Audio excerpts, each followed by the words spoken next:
Welcome back once again guys. Cisco की CCNA की training जारी है और वीलैन का टॉपिक हम डिस्कस कर रहे थे।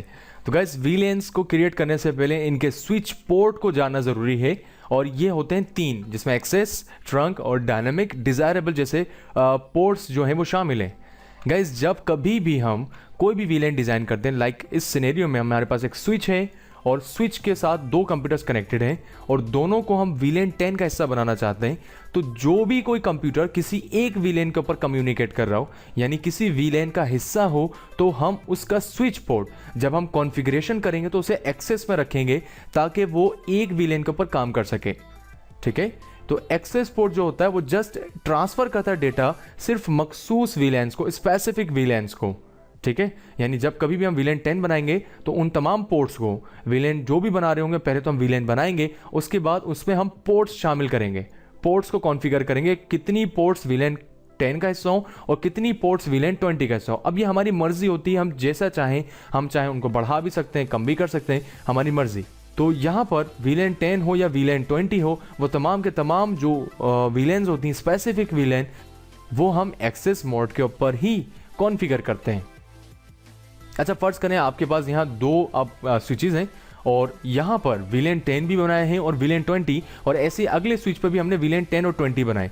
अब प्रॉब्लम पता कहाँ आएगी? ये जो हमारी आखिर वाली पोर्ट है जो इस स्विच से उस स्विच पर कनेक्टेड है, यहाँ प्रॉब्लम आएगी।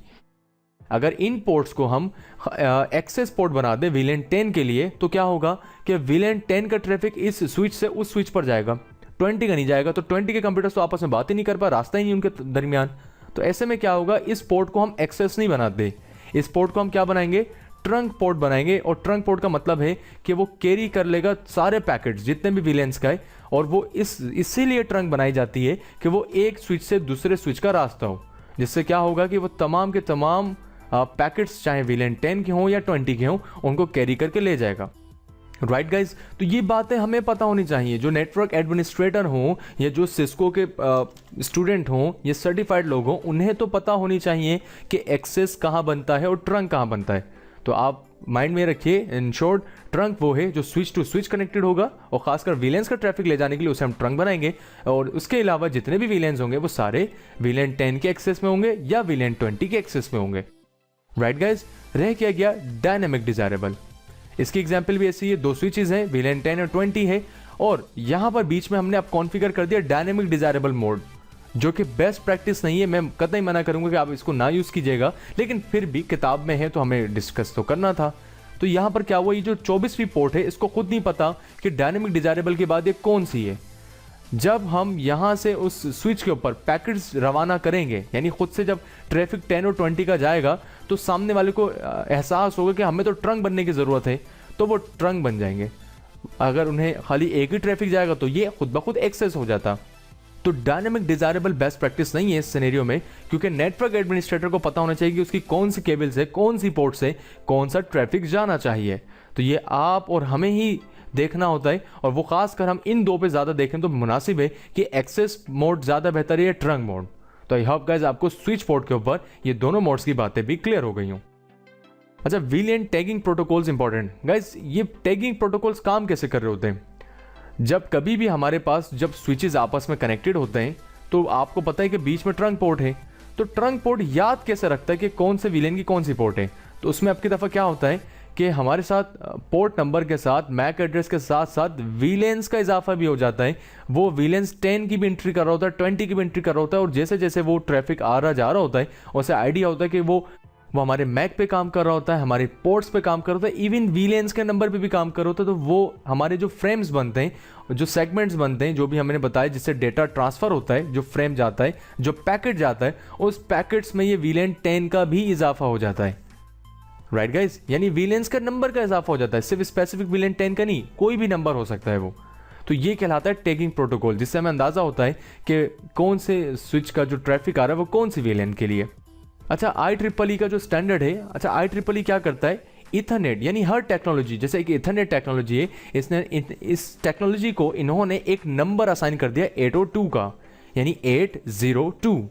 802 का कहीं पर भी अगर आप नंबर देखें किताब में, सिस्को वगैरह की बुक्स में, तो आप समझ जाइए यहाँ बात हो रही है ईथरनेट की, यानी उसकी डिवाइसेस की। ईथरनेट डिवाइस होती है ना उनकी, और अगर इस 8 और 2 के आगे 1 क्यू लग जाए यानी डॉट 1 क्यू लगा दिया जाए तो आप समझ जाए यहां बात हो रही है अब हमारे VLANs की। और यहां हमने विकीपीडिया का भी एक यहां से एक छोटा सा पैराग्राफ रखा कि जो IEEE का 802.1Q है रिप्रेजेंट कर रहा है नेटवर्किंग स्टैंडर्ड को, जो कि सपोर्ट करता है वर्चुअल लेन्स को यानी वर्चुअल लोकल एरिया नेटवर्क्स को।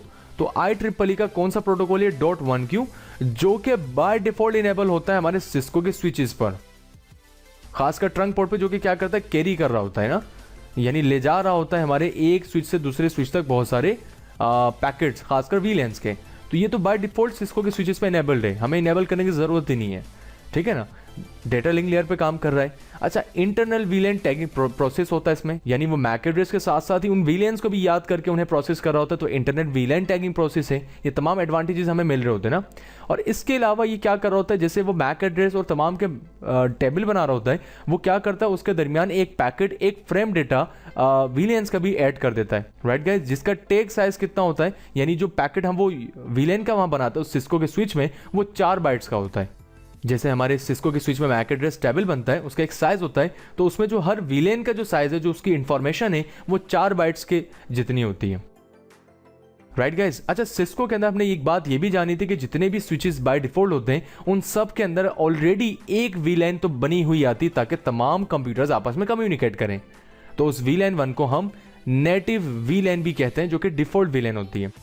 तो कभी भी अगर आपके सामने कोई बात करे सिस्को के स्विच के बारे में कि नेटिव VLAN क्या है, तो आपको अंदाजा तो हो, तो वो डिफॉल्ट VLAN 1 है, वही नेटिव VLAN है। तो गाइस आप देख सकते हैं यहाँ बुक से हमने एक डायग्राम उठाई जिसमें आप देखेंगे स्विच है, एक कोर स्विच है, हैवी स्विच है बड़ा, और वो कनेक्टेड है हमारे बहुत अलग छोटे छोटे स्विचेस है, यानी मैनेजेबल स्विचेस हैं सारे। और वो जो एक पोर्ट है वो मैनेजेबल है, बाकी नीचे VLANs का एक क्लाउड टाइप उन्होंने बनाया हुआ है। तो आप इस डायग्राम को देख के भी अंदाजा लगा सकते हैं कि कहाँ ट्रंक की जरूरत है और कहाँ पर VLANs मुख्तलिफ अलग देखें डिजाइन की गई। तो ये एक कॉन्सेप्ट है हमारे वर्चुअल लोकल एरिया नेटवर्क का, जिससे हम नेक्स्ट वीडियो में कॉन्फ़िगर करके बहुत सारी चीज़ों को मजीद क्लेरिफाई करेंगे, क्योंकि थ्योरेटिकल में बहुत सारी चीज़ें समझ तो आ रही होती हैं, लेकिन प्रैक्टिकल करने के बाद वो चीज़ें ज़्यादा क्लियर हो जाती हैं। तो आई होप गाइज यहाँ तक बहुत सारी बातें समझ आई हो। मिलते हैं नेक्स्ट वीडियो में इसके प्रैक्टिकल के साथ।